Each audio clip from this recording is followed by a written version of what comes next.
Selamat datang kembali di podcast KBRI Oslo. Kali ini saya kedatangan tamu spesial, Bapak Abdillah Suyuti. Selamat datang Pak, terima kasih sudah bergabung. Pak Suyuti ini adalah Ketua UMINOR atau Ukhuwah Muslim Indonesia di Norwegia, sebuah organisasi beranggotakan masyarakat Muslim Indonesia yang tinggal di Norwegia. Nanti kita akan berbincang juga mengenai bagaimana sejarah terbentuknya UMINOR. Tapi sebelumnya mungkin kita mulai dari perkenalan dulu ya Pak. Pak Suyuti mungkin sudah berapa lama tinggal di Norwegia dan bagaimana ceritanya bisa datang ke Norwegia, bisa diceritakan Pak sekilas Pak. Ya, terima kasih Pak Suhaib. Saya atau kami datang ke Norwegia ini kira-kira baru 19 tahun ya? Baru 19 tahun. 2006 ya. Iya, 19 tahun. Ya, waktu itu ceritanya pengen sekolah. Saya dulu dosen, pengen sekolah, udah nggak kayak zaman dulu ya. Jadi kita harus hunting beasiswa sendiri. Alhamdulillah rezeki ada di Norwegia. Jadi kita pakai beasiswa dari pemerintah Norwegia pada saat itu. Namanya Quota Scheme. Itu 2 tahun programnya dari 2006-2008. Tapi ternyata bukan beasiswa. Itu kayak soft loan. Jadi harus mengembalikan. Jadi harus mengembalikan ya. Jadi walaupun sekian persen ya, tidak 100% dikembalikan, tapi itu harus mengembalikan. Nah, kecuali pulang ke Indonesia. Nah, itu bisa diputihkan. Karena kan gaji kita di Indonesia kan kasihan ya. Jadi mungkin bisa diputihkan setelah sekian tahun. Nah, nasib saya setelah 2 tahun itu, karena saya pikir saya dosen, ya kalau bisa dapat S3 gitu kan. Nah, S3 bukan pemerintah Norway, tapi itu semacam kayak kerja, jadi kita ada gaji segala macam. Jadi udah harus mulai nyicil sejak S3 itu. Nah, itu ceritanya awalnya Pak. Jadi maaf tadi, jadi di mana Pak kampusnya? Di Trondheim. NTNU. NTNU ya. S3 juga di NTNU. Juga sama. Di bidang apa Pak? Marine Technology. Marine Technology. Marine Technology. Nah kemudian sejak itu Pak Suyuti tinggal di Norwegia ya? Betul. Dengan keluarga ya? Dengan keluarga. Luar biasa, sudah 19 tahun. Baru 19 tahun. Baru 19 tahun. Kalau saya baru 9 bulan nih apa dong nyebutnya? Berarti udah mau lahir Pak. Pak. Pak Suyuti ini sangat aktif di Norwegia, terutama di kalangan komunitas Muslim, bukan hanya di Oslo tapi juga sejak di Trondheim ya Pak ya. Nah, Pak Suyuti juga yang mendirikan UMINOR. Boleh cerita sedikit Pak, bagaimana awal mula berdirinya UMINOR ini, apa visi misinya dan lain-lain? Ya. Jadi ketika pindah dari Trondheim ke Oslo, itu kira-kira 13 tahun yang lalu ya, kita ingin mendapatkan lingkungan yang serupa ketika kami ada di Trondheim. Saya bilang kepada keluarga, kita Allah tetapkan untuk tetap di Oslo, karena pilihan yang lain tentu kita pulang ke Indonesia ya, melanjutkan karir yang dulu, melanjutkan kehidupan yang dulu dan seterusnya. Tapi Allah mungkin pada saat itu menakdirkan kami tentu stay di Norway. Itu tentu ada maksudnya. Itu saya bilang kepada keluarga. Dan tidak lain saya sebutkan itu dakwah. Kalau kita nggak siap dengan ini, kita pulang sekarang. Kita nggak usah di sini, kita pulang sekarang, gitu kan. Jadi apapun kita lakukan sebagai family, itu target utama kita. Nah, alhamdulillah kebetulan teman-teman yang dulu di Trondheim itu sebagian juga di Oslo, gitu ya. Jadi kita punya beberapa kontak lah, di Oslo, tidak sendirian, gitu kan. Kemudian pelan-pelan kita bentuk semacam pengajian lah. Jadi waktu itu start dari 2-3 keluarga, 4-5, pelan-pelan begitu, sampai akhirnya membesar ya. Akhirnya dulu masih dari rumah ke rumah, semua masih bisa kebagian. Lama-lama hanya rumahnya yang besar, karena semakin banyak orang. Semakin banyak ya. Dan itu lama-lama kemudian akhirnya nggak cukup juga. Nah, sampai level itu kita masih, kalau di Indonesia namanya OTB Pak. Apa OTB Pak? Organisasi tanpa bentuk. OTB. Karena apa? Tidak berbadan hukum ya. Nah, waktu itu kita kasih nama UPO, Ukhuwah Pengajian Oslo. Sampai tahun 2019, waktu itu udah besar banget. Kita sempat kita sering lah misalkan pengajian bareng gitu ya, kemana naik bis sama-sama gitu ya. Nah termasuk di momen pendirian itu adalah kita ke Swarstad. Swarstad tuh kayak dari Oslo ke Sandefjord, tengah-tengahnya gitu, agak ke ini. Ada rumah satu warga di sana. Nah kita pengajian di sana, bawa satu bis, yang nggak punya mobil atau yang mau naik bis, yang lain nyetir gitu ya. Mungkin kita 80, hampir 100 orang waktu itu. Banyak ya, banyak. Terus kita cetuskan itu, kita ingin dirikan organisasi yang lebih serius lagi, terdaftar di pemerintahan Norwegia gitu ya. Terus kita sebutkan namanya Ukhuwah Muslim, Ukhuwah Muslim Indonesia Norwegia gitu. Terus kita singkat sebagai Uminur. Nah, kenapa Uminur? Ini juga supaya catchy ya, ininya singkatannya. Karena di Norway itu ada yang namanya Equinor. Ngurusin apa dah? Minyak. Perusahaan minyak. Equinor itu perusahaan minyak punya Norwegia. Kayak Pertamina ya. Kayak Pertamina ya. Di Norway juga ada Telenor. Telekomunikasi, ya kan? Ada lagi yang di bandara itu namanya Avianor. Nah sekarang Norway punya satu lagi Pak, namanya Uminor. Gitu loh. Terus kenapa Umi gitu? Umi itu artinya apa kalau bahasa Arab? Ibu. Exactly. Nah jadi kita pingin Uminor itu ibarat ibu. Bagi para anggotanya. Mengayomi ya, ngemong gitu ya. Ngemong, mengasuh. Jadi kalau misalkan suatu saat namanya ibu ya, kadang kan menghukum juga. Tapi kan tujuannya satu, apa? Supaya anaknya dibaik. Bukan tetap untuk dengan kasih sayang. Dengan kasih sayang, menghukumnya dengan kasih sayang, punya maksud, gitu. Bukan revenge ya, bukan balas dendam, tapi untuk meluruskan. Gitu. Jadi filosofi ibu itu yang kita coba pakai gitu kan. Nah, semangatnya seperti itu. Ya tentu dasar kami Al-Quran dan Sunnah, Sunni ya kan, itu yang kita ini kan. Jadi semangatnya adalah ukhuwah, tarbiyah, dakwah. Ukhuwah persaudaraan, tarbiyah pendidikan, yang ketiga dakwah yang menyampaikan. Jadi semangat itu yang coba kita tularkan lah ya. Maka kalau mungkin Pak Suhaib coba menggali dari orang-orang lama gitu ya, masa-masa lalu bagaimana situasi di Oslo dan segala macam, sampai detik ini alhamdulillah kita bisa lihat perubahan lah ya. Semoga yang akan lebih baik. Kalau secara kasat mata mungkin yang dulunya belum berjilbab, alhamdulillah sekarang berjilbab dan terus begitu. Itu coba kita bangun. Ya tentu dinamik ya, sangat dinamik. Nah kita berusaha jaga ya bisa lebih baik insyaallah. Nah bicara tentang tadi misi Uminur ya, misi itu tertuang dalam kegiatan sehari-hari tentu ya Pak ya. Apa sih aktivitas Uminur yang rutin dilakukan maupun mungkin yang insidental gitu, mungkin bisa diceritakan Pak? Ya, jadi banyak sebenarnya ya. Kita punya core program itu namanya pengajian keluarga bulanan, dan itu tiap bulan kita adakan.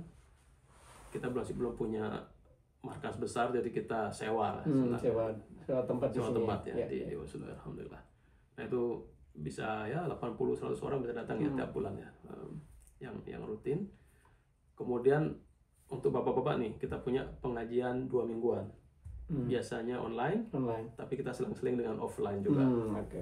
Nah biasanya pengajian seperti ini kalau sudah offline itu seru, karena kalau udah offline berarti ada makanan. Jadi itu lebih seru, lebih gayeng ya daripada offline. Nah ibu-ibunya juga punya pengajian 2 mingguan. Yang beda ibu-ibu ini full offline ya, jadi dari rumah ke rumah. Dan sekarang pun kayaknya mereka udah mulai susah untuk nyari rumah karena makin banyak, makin besar. Jadi kalau saya ingat kalau ibu-ibu sekarang tuh udah nyaingin jumlahnya daripada pengajian bulanan zaman mungkin 5 tahun yang lalu. Jadi ya alhamdulillah itu ya. Itu yang untuk bapak-bapak sama ibu-ibu ya. Kemudian untuk bapak-bapak sama ibu bisa juga, tapi terpisah, itu juga ada program tahsin ya, memperbaiki bacaan Quran. Yang ibu lebih advance lagi, dan kita punya beberapa orang yang punya ijazah, punya sertifikat untuk ngajar. Masalah tajwid, masalah tahsin itu ya. Dan punya sanad ya sampai ke ustadznya sana.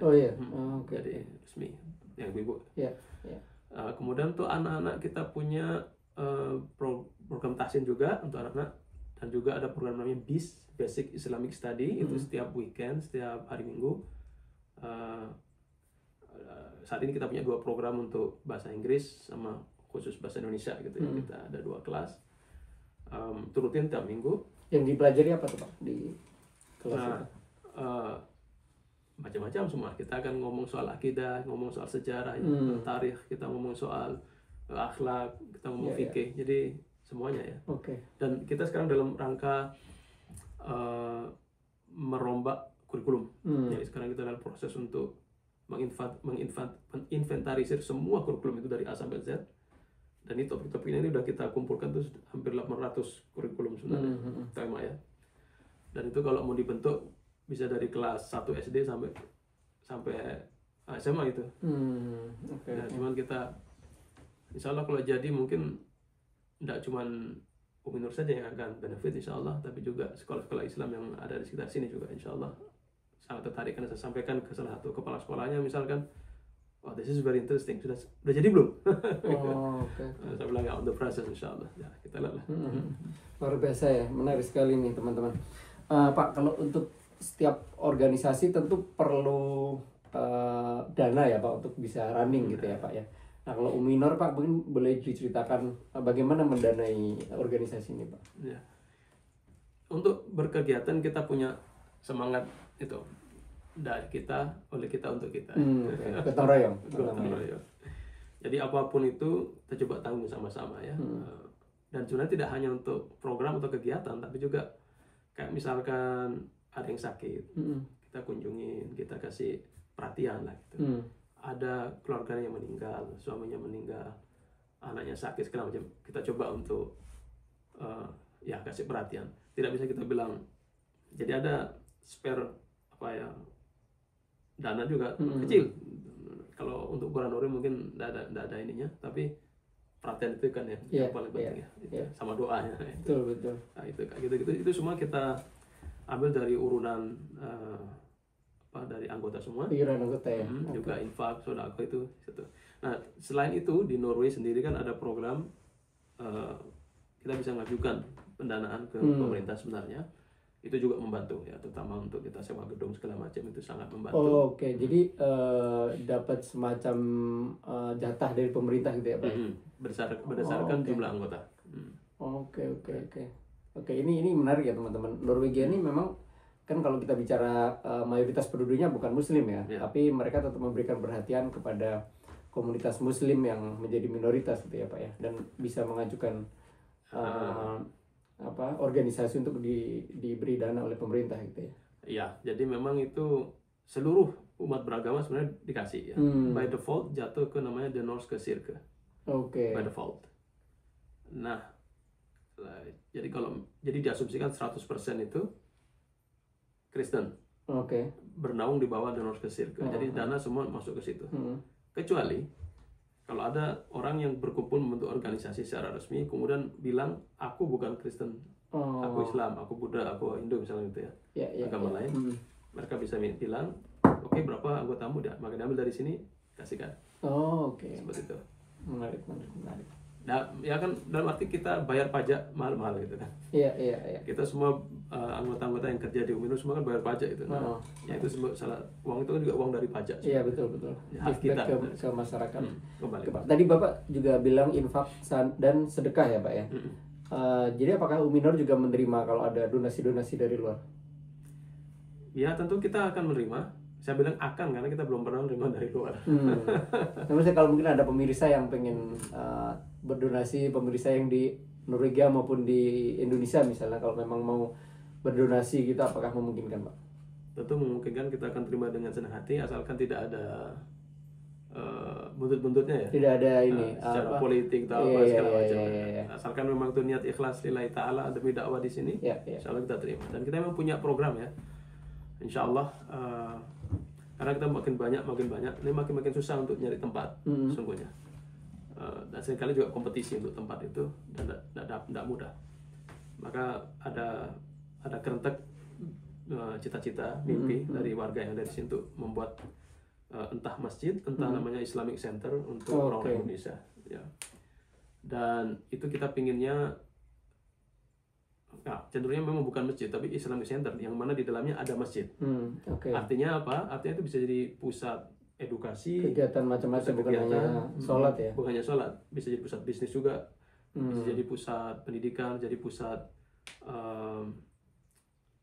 olahraga bahkan bagi teman-teman itu ya. Dan kami bayangkan bagaimana agar, maksudnya kalau kita yang generasi pertama, insya Allah semangat ini kita bikin Uminur segala macam. Misalnya kita melahirkan Uminur, tapi ke depan 5 tahun, 10 tahun, 15 tahun siapa? Menjaga keberlanjutannya itu ya, jadi tantangan. Nah, jadi bagaimana agar anak-anak itu juga merasakan semangat yang sama seperti kami juga yang generasi pertama gitu. Dan mereka butuh satu identitas, butuh satu tempat yang mereka bisa setiap saat datang ke situ, kemudian ya melakukan aktivitas. Kalau ini kan enggak, itu pencar-pencar ya, agak susah gitu. Iya, betul. Itu cita-citanya. Jadi ya kita udah punya rencana jangka pendek, menengah, panjang insya Allah. So far memang kita tidak minta keluar. Kita saya pribadi bilang kepada pengurus dan semua warga bahwa kita maksimalkan dulu yang di dalam, berusaha untuk terus ya istilahnya nabung, sedekah untuk bisa ngumpulin ini sampai nanti kelihatan lah, baru mungkin kita tawarkan siapa yang mau. Tapi kalau misalnya sekarang ada yang sudah mau berkenan ya monggo saja sih. Iya. Jadi kalau memang kebetulan ada yang nonton dan tertarik, bisa ya Pak ya menghubungi Uminur ya Pak ya. Iya. Websitenya Uminur apa Pak? www.uminur.no. Oke, uminur.no, bisa dicek juga di situ, ada kontak person ya pastinya ya. Ada. Kontak person juga, ada rekeningnya juga. Ada nomor rekeningnya juga. Kalau ada hamba Allah yang tidak mau diketahui namanya, bisa juga langsung ke situ. Baik Pak, mungkin itu tentang Uminur. Sekarang kita kebetulan kan sekarang lagi bulan suci Ramadan ya Pak ya. Mungkin juga ada teman-teman kita di Indonesia yang pengen tahu nih seperti apa sih suasana Ramadan di Norwegia, apa bedanya dengan di Indonesia, apakah ada tantangan-tantangan khusus atau gimana? Mungkin bisa diceritakan Pak setelah hampir 20 tahun menjalani Ramadan di sini Pak. Iya. Macam-macam ya. Kalau dibilang sama ya tentu tidak sama ya kan. Satu yang nggak sama, di sini tidak ada yang bangunin sahur. Nggak ada yang teriak-teriak ya. Nggak ada yang pakai apa namanya kentungan itu nggak ada. Itu beda banget. Jadi kalau kita mulai dari situasi sahur kita bangunin anak-anak itu harus agak diem-diem. Kita nggak bisa rame-rame juga, kecuali kita punya rumah sendiri ya. Kalau itu kayak apartemen segala macam atau Firiman Bolik, satu gedung 4 rumah 4 tempat, karena suara yang satu bisa terdengar, bisa diprotes tetangga. Bisa diprotes.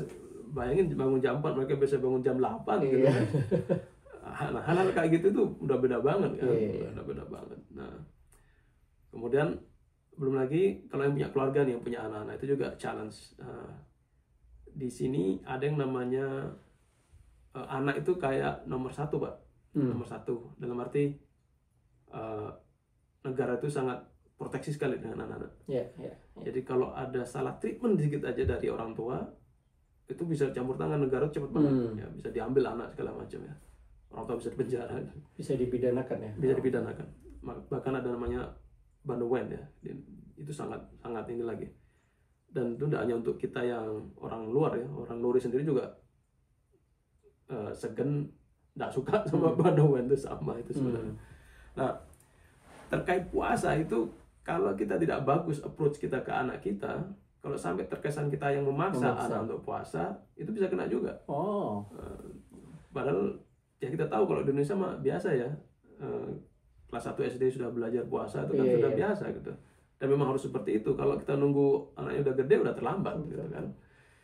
Maka yang perlu dilakukan adalah memberikan pondasi yang kuat di rumah. Pentingnya tentu ketuhanan dulu ya, Allah tauhid dulu, itu tanamkan. Pentingnya puasa dan segala macam. Jadi pastikan anak itu yang memang mau puasa. Kalau dia masih belum mau puasa ya jangan dulu. Nah, itu gitu. Sampai dia mau puasa. Nah, PR kita lah untuk memberikan pondasi itu sampai anak itu kontak, gimana? Udah siap puasa ya? Iya, puasa. Oke, puasa. Tapi tetap bikinkan bekal. Bikinkan bekal segala macam. Kalau misalkan lapar di sekolah, makan aja enggak apa-apa. Tapi insya Allah anak kita tidak akan buka itu.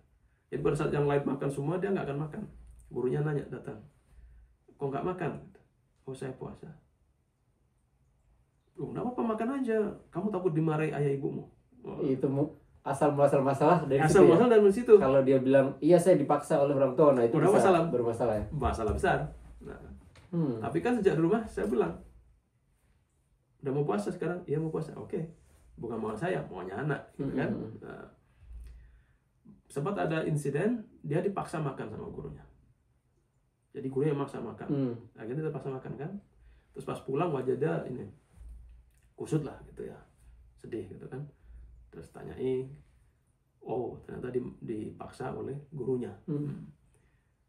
Nah di saat itu kesempatan bagi saya, ini kalau dibiarkan terus mau jadi apa gitu ya. Akhirnya saya bikin, jadi mereka tuh punya kayak buku saku kalau di ini, dimana kita bisa komunikasi sama gurunya, ya gitu kan. Ya. Maka saya komplain di situ. Saya bilang kepada mereka, kepada gurunya bahwa ini bagaimana ceritanya? Bukankah kita hidup di Norway? Bukannya keinginan anak itu nomor satu? Ini anak saya pulang dalam kondisi lusuh, kondisi sedih gitu ya, dari sekolah. Apa yang terjadi? Nah setelah kami tanyain ternyata dia dipaksa makan, padahal dia pingin puasa. Ini bagaimana ceritanya seperti ini? Tolong dibenerin, kalau nggak dibenerin saya akan eskalasi ke atas. Wah itu minta maafnya panjang ya. Oh ya maaf ya. Sejak peristiwa itu no problem. Dia puasa mau kayak apa? No problem. Itu satu ya. Iya. Tapi yang kedua juga sebenarnya faktor prestasi akademis juga. Kalau kita bisa, anaknya bisa nunjukin prestasi akademis bagus, ya enggak terlalu ini. Iya. Enggak akan terlalu ini mereka ini. Ya itulah tips-tipsnya. Iya, itu jadi tantangan tersendiri ya yang mungkin kita orang Indonesia tidak membayangkan. Di Indonesia kan justru guru ikut membujuk supaya berpuasa. Di sini sebaliknya gitu. Oke, mungkin pengalaman apa lagi Pak, atau tantangan dan pengalaman selama puasa di Ramadan yang mungkin berbeda dari Indonesia? Itu tadi pas sahur ya, sampai kemudian puasanya. Kemudian pas buka puasa misalnya di Indonesia sampai ada perang takjil katanya. Allahu Akbar. Sini mau perang apa gitu kan. Ini kreativitas dari ibu-ibu istri-istri kita aja gitu, gimana bisa bikin takjil yang luar biasa. Masya Allah. Ya untuk urusan itu ya kita sederhana aja lah kalau di sini kan.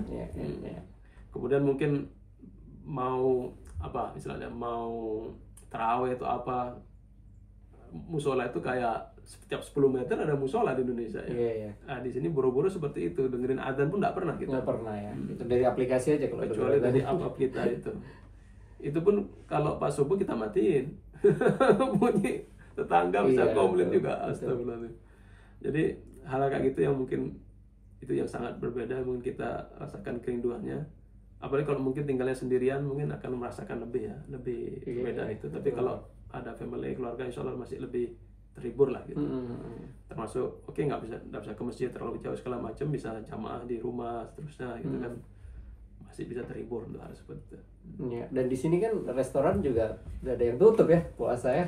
Kalau di Indonesia restoran siang-siang tutup, kalau di sini nggak ada bedanya. Nah soal makanan mungkin ya tergantung orang ya. Ada yang mungkin udah terbiasa nahan makanan, aman lah kalau soal oke ya. Apa teman kantor, teman kerja, teman sekolah lagi makan apa, dia nggak ini terpengaruh. Tapi jadi masalah apalagi kalau musim summer, itu yang beda lagi Pak. Gimana tuh Pak kalau summer tuh? Bayang saya panas banget itu. Nah panas banget, tapi terjadi sama orang Norway kalau pas lagi panas-panas gitu. Ini apa namanya, mereka suka relatif liberal lah dalam berpakaian gitu ya. Ya kan butuh yang ISIS. Iya betul. Terbuka gitu ya. Lebih fresh gitu kan. Jadi ya itu lebih cobaan itu, tantangan untuk lihat. Yang pertama emang nggak apa-apa, yang kedua berikutnya dosa semua. Bagaimana kita bisa nahan itu kan? Makanya itu mungkin godaan terbesar kan. Pak, bicara tentang summer Pak, jadi Bapak kan udah hampir 20 tahun pasti merasakan puasa di saat summer ya. Kalau sekarang kebetulan masih winter dan menjelang musim semi ya, jadi panjang puasanya itu tidak terlalu ekstrim lah, hampir sama kayak di Indonesia ya. Tapi kalau summer itu kan di sini tuh lama banget tuh Pak, dari pagi sampai maghribnya itu. Bagaimana tuh Pak pengalaman puasa di saat summer itu? Iya, jadi pertama puasa, waktu puasa itu kan berkaitan sangat erat dengan waktu sholat. Kita tahu puasa mulai pada saat subuh. Nah itu sudah terkait dengan waktu subuh. kemudian selesai pada saat maghrib. Nah, terkait dengan sholat maghrib ya. Jadi itu hand in hand. Nah, sebelum kita bahas yang puasa, kita bahas sholat dulu nih. Sesungguhnya dari banyak kita fikir, termasuk para ulama-ulama yang membahas itu semua, bahwa aturan yang ada di dalam syariah itu adalah aturan untuk semua kondisi yang normal. Dan ulama sebenarnya mendefinisikan normal itu adalah dari 0 derajat di ekuator, 45 derajat ke utara, dan 45 derajat ke selatan itu daerah normal. Di luar itu sebenarnya tidak normal, abnormal atau ekstrim sesungguhnya. Baik dari sisi space atau space itu artinya lokasi ya, juga dari sisi waktu. Jadi dua hal itu, space and time. Norway sendiri paling selatan itu kan 58 derajat. Oh, udah di atas itu ya? Udah jauh di atas ya. Kalau yang paling utara itu 90 derajat. Kutub utara. Diganti kutub. Gitu. Jadi kita udah ekstrim sesungguhnya. Oslo misalkan 60 derajat, nah itu udah ekstrim. Trondheim hampir 64 derajat, itu sudah ekstrim banget kan. Iya. Nah, apa yang terjadi sesungguhnya? Nah, di atas 45 derajat itu ya, yang terjadi adalah paling tidak ada satu hari di mana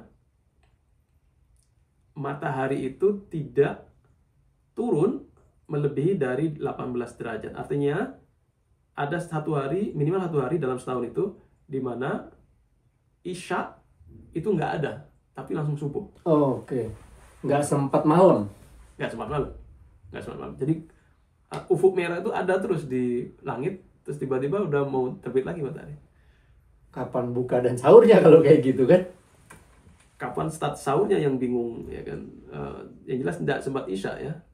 Nah, tarawihnya gimana? Sholat Isya gimana? Nah, jadi iya, gimana tuh Pak solusinya Pak? Nah itu 45 derajat. Nah, makin ke utara seminggu, 2 minggu, 3 minggu, 3 bulan terus ya, makin panjang situasi ekstrim seperti itu. Nah, oleh karena itu kan tidak mungkin kita pakai matahari untuk menentukan waktu sholat, tidak mungkin. Nah, itulah sebabnya kemudian para ulama juga berfatwa pada saat ekstrim seperti itu pakai waktu perkiraan, mereka sebut takdir, perkiraan, estimasi gitu ya. Dan Rasulullah SAW sendiri tidak pernah memberikan petunjuk harus pakai metode ini, tidak pernah. Itu kan hadis yang paling terkenal, dasar yang paling terkenal adalah hadis Dajjal. Jadi Dajjal disebutkan akan datang di akhir zaman. Dia tinggal selama 40 hari, satu hari seperti 1 tahun, satu hari seperti 6 bulan, satu hari terus gitu ya. Dan hari-hari yang lain seperti 1 hari, seperti hari kalian. Ada satu sahabat yang smart ya, mengatakan, ya Rasulullah, pada saat hari yang panjang itu sholat kita gimana? Satu set atau bagaimana gitu? Nah, Rasulullah mengatakan estimasi lah. Gunakan estimasi. Oke. Nah, estimasi juga banyak yang memberikan fatwa. Salah satunya yang kita pakai sekarang ini adalah menggunakan waktu Mekah. Karena di Mekah lah itu Rasulullah SAW tinggal ya, Mekah atau Madinah lah, Hijaz, waktu Hijaz. Rasulullah tinggal di sana selama hayat beliau, bagaimana beliau sholat segala macam, proporsi waktu di Mekah itu yang ideal gitu ya. Maka pakai itu. Setelah melakukan banyak perhitungan, akhirnya kalau mau disingkat, pada saat kita cara menghitungnya adalah untuk longitude ya, longitude kita pakai lokasi di mana kita tinggal, kemudian latitude-nya kita pakai latitude Mekah, baru kita hitung waktu sholatnya. Iya. Kalau kita lakukan seperti itu, maka waktu sholat zuhur itu sama dengan waktu sholat zuhur lokal, sedangkan waktu sholat yang lain itu proporsional relatif. Menyesuaikan dengan itu tadi ya, penghitungan tadi ya. Maka akan harmoni itu. Jadi dengan metode itu Pak, pada saat summer itu kurang lebih berapa jam tuh puasanya kalau dihitung? Sekitar 15,5 seperti di Mekah ya. 15,5 ya seperti Mekah. Oke. Masih lebih panjang daripada di Indonesia loh. Iya, lebih dari Indonesia mungkin sekitar 13-an gitu ya. 13-an jam. Ya tambah 2 jam masih oke lah. Masih bisa survive. Cuman memang karena lagi summer panas jadi mungkin lebih menantang tuh Pak. Ya, gitu. Oke. Kemudian Pak, terkait ini di bulan Ramadan ini apakah ada kegiatan-kegiatan teman-teman muslim dari Indonesia di Norwegia ini Pak? Iya, jadi karena tadi susah ya untuk ke masjid, berbagai macam hal ya. Akhirnya kita bikin acara yang ya mencoba mendapatkan suasana itu. Maka kita bikin namanya buka puasa bersama, ya nggak hanya buka puasa tentunya ya, jadi buka puasa, sholat maghrib jamaah, kemudian kita bersilaturahim makan malam, kemudian sholat tarawihnya itu sebenarnya yang ditunggu sama mereka. Karena heterogen banget masyarakat Indonesia di Norway, terutama di Oslo dan sekitarnya ini ya. Mungkin ada yang mungkin seperti kita yang generasi pertama, maksudnya satu family semua generasi pertama, itu berbeda dengan mereka yang katakan datang ke sini kemudian menikah dengan orang sini. Mungkin let's say ibu-ibu gitu ya, menikah dengan orang Norway, kita nggak bisa berharap suaminya akan ngimamin gitu. Jadi feeling seperti itu mereka rasakan banget, mereka pingin banget untuk ya merasakan sholat jamaah gitu. Nah momen-momen buka puasa itu yang luar biasa. Maka ini insya Allah yang tanggal 15 Maret ini itu sudah 166 tadi siang, 166 orang yang daftar ya. Dan itu dari mana-mana Pak. Oh bukan hanya di Oslo? Bukan hanya di Oslo, jadi Sandefjord, Larvik ya, itu saya lihat pada berdatangan. Honfors, jadi banyak. Halden ya itu juga, itu paling enggak mereka drive mesti sekitar 2 jam drive ya. 2 jam perjalanan lewat jalan tol ya. Kalau 2 jam di Indonesia mah nggak kemana-mana. Tapi kalau di Norway Jakarta Bandung tuh 2,5 jam ya. Jadi kayak mau buka puasa dari Jakarta terus ke Bandung dulu ya. Semacam itu. Itu karena mereka pinginnya untuk merasakan itu. Itu one way ya, satu jalan. Jadi ya ibaratnya perjuangannya sampai seperti itu. Maka kalau yang di tanah air misalkan masjid tinggal loncat ya jangan sampai nggak datang gitu kan. Iya betul Pak. Tapi jadi juga yang saya rasakan juga ya Pak ya, dengan kita di luar ini bisa semakin menghargai suasana puasa di Indonesia gitu kadang-kadang. Kayak kita tidak lihat orang pada ngabuburit, orang jualan takjil di pinggir jalan, itu kadang kangen juga gitu kalau di luar negeri gitu. Satu lagi yang berbeda ya, ini sangat berbeda nih, di dalam Ramadan ataupun di luar Ramadan, itu adalah bagaimana waktu sholat itu berubah dengan cepat. Itu paling enggak 2 menit kita berubah. Maghrib hari ini dengan maghrib besok, maghrib hari ini dengan maghrib yang kemarin, itu bisa di 2 menit perubahannya. Coba aja dilihat. Iya, saya juga sempat ngecek jadwal puasa itu waktu awal-awal tanggal 1 itu kan kita jam 5.45 ya. Dan kalau nggak salah tuh nanti menjelang Lebaran itu udah jam 6.45 juga, kayak sekitar 1 jam selisihnya itu dari hari pertama sampai hari terakhir itu. Kalau di Indonesia kan nggak selama itu selisihnya kan, selisih tapi tidak selama itu gitu. Nah, bisa jadi mungkin malah kita rasanya konstan aja, tapi tidak di sini. Makanya setiap saat selalu orang kan mentang-mentang saya ngitung program itu jam berapa maghrib sekarang ya. Nggak bisa ngapalin. Iya, nggak inget karena juga berubah terus gitu. Iya betul. Ya lihat jadwal. Makanya up yang tadi ya, itu penting banget sebenarnya. Iya itu sebagai info. Jadi saya juga tadi diceritain oleh Pak Suyuti itu, Pak Suyuti yang berinisiatif untuk menyusun metode itu ya Pak ya, setelah berkonsultasi dengan ulama dan tokoh-tokoh Muslim baik di Indonesia maupun di sini ya. Betul. Dan itu akhirnya digunakan juga oleh komunitas Muslim dari negara lain. Sebagai informasi, di Norwegia ini selain dari Indonesia, masyarakat Muslimnya juga dari beberapa negara-negara Muslim yang lain di Timur Tengah, kemudian ada yang dari Afrika, Pakistan ya, Afrika juga ada, dan hubungannya baik ya Pak dengan mereka ya Pak? Baik, alhamdulillah ya, alhamdulillah. Pak, mungkin terakhir Pak, sebelum kita tutup, jadi ke depan ini tadi Bapak udah cerita sekilas tentang kurikulum dan mencari gedung ya Pak ya untuk ini. Ke depan visi Bapak ataupun teman-teman tentang Uminor ini akan dibawa kemana Pak? Iya. Jadi kita coba lihat jauh ke depan ya. Dulu sekali waktu awal-awal ini saya merasa tugas saya mungkin hanya 1 generasi. Habis itu akan diambil alih oleh generasi berikutnya ya. Namun kenyataannya tidak seperti itu, karena ternyata orang Indonesia yang datang ke Norway itu nggak pernah berhenti kayaknya. Selalu aja ada yang datang. Ada yang pergi dikit, tapi ada yang datang banyak.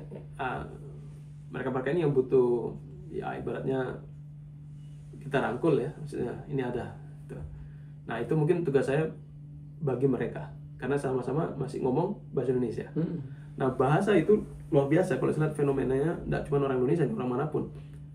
Generasi pertama masih bagus, masih masih memelihara namanya bahasa itu ya. Tapi begitu generasi kedua itu sudah luntur, udah nggak lancar lagi mereka ngomong bahasa Indonesia. Walaupun di rumah udah ngomong bahasa Indonesia segala macam, tetap beda banget. Iya, karena pergaulan di sekolah segala macam gitu. Exactly, betul. Nah, apalagi anak mereka ya udah wassalam tuh. Udah wassalam tuh, udah nggak berharap kita bisa mereka bahasa Indonesia ya. Artinya dakwah kalau tidak kita turunkan semangat ini ke anak kita dan nanti cucu kita, habis. Nah, kita nggak mau itu terjadi kan. Makanya kita butuh ini namanya Islamic Center untuk Umi Nur ini atau masjid untuk Umi Nur ini. Satunya adalah untuk menggenjot aktivitas seperti itu. Ya.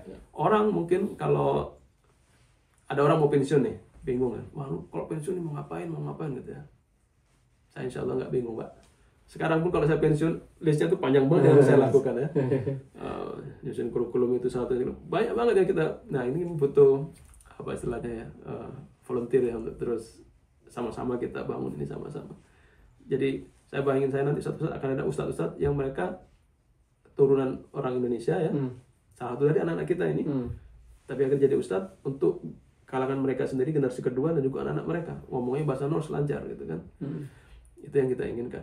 Saya juga inginkan Umi Nur itu bisa kita impor buku dari Indonesia itu kita translate ya ke dalam bahasa Norwegia dan seterusnya, kisah-kisah Nabi, dikir-dikir apalah yang kita buku-buku Indonesia yang banyak banget itu kita coba translate. Jadi Umi Nur satu saat akan jadi pusat transaksi seperti itu, pusat juga apa namanya, jadi acuan kalau misalkan soal tarbiyah untuk anak-anak dan segala macam gitu ya. Inginnya seperti itu. Ya.